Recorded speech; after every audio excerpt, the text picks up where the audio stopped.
মিরসরাই বর্তাকিয়া জাহেদিয়া দাখিল মাদ্রাসায় 2 দিনব্যাপী বার্ষিক ক্রীড়া সাংস্কৃতিক প্রতিযোগিতা ও পুরস্কার বিতরণী অনুষ্ঠান সম্পন্ন হয়েছে। বুধবার ও বৃহস্পতিবার 2 দিনব্যাপী অনুষ্ঠানের প্রথম দিন উদ্বোধনী অনুষ্ঠানে উপস্থিত হয়ে উদ্বোধন করেন মিরসর উপজেলা মাধ্যমিক শিক্ষা অফিসার ফেরদৌস হোসেন।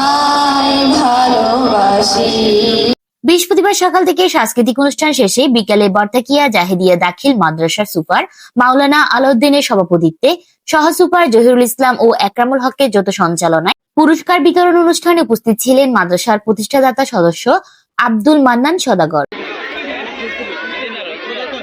মাদ্রাসা নুরানি বিভাগের প্রধান মাওলানা সিরাজুল ইসলাম, মাদ্রাসার শিক্ষক মাস্টার একরাম, হাফেজ আতাহার, মাস্টার নুরুদ্দিন, হাফেজ খায়রুজ্জামান, হাফেজ একরাম, শিক্ষিকা কামরুন নাহার, মাওলানা হায়দার আলী প্রমুখ।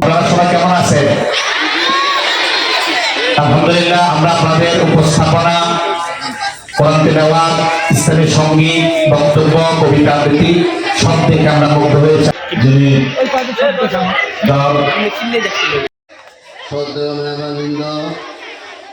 উপস্থিত সুপার সাহেব, আজকের এই 2 দিন ব্যাপী অনুষ্ঠান সম্পন্ন করতে পেরেছি, এই জন্য মহান আল্লাহ তাআলার দরবারে শুকরিয়া আদায় করতেছি। আলহামদুলিল্লাহ। মাদ্রাসা সুপার মাওলানা মুহাম্মদ আলাউদ্দিন বলেন, প্রতি বছরের মতো এবারও 2 দিনব্যাপী বার্ষিক ক্রীড়া সাংস্কৃতিক প্রতিযোগিতা অনুষ্ঠিত হয়েছে। পড়ালেখার পাশাপাশি শিক্ষার্থীদের জন্য ক্রীড়া ও সাংস্কৃতিক অনুষ্ঠানের আয়োজন করা হয়। সাংস্কৃতিক অনুষ্ঠানে বিচারকদের দায়িত্বে ছিলেন বাড়িয়াখালী দাখিল মাদ্রাসার সহকারী মৌলভী হাফেজ মাওলানা মুহাম্মদ নুরুন্নবী ও বাঁশবাড়িয়া ইসলামিয়া দাখিল মাদ্রাসার শিক্ষক হাফেজ মাওলানা রফিকুল উল্লাহ প্রমুখ।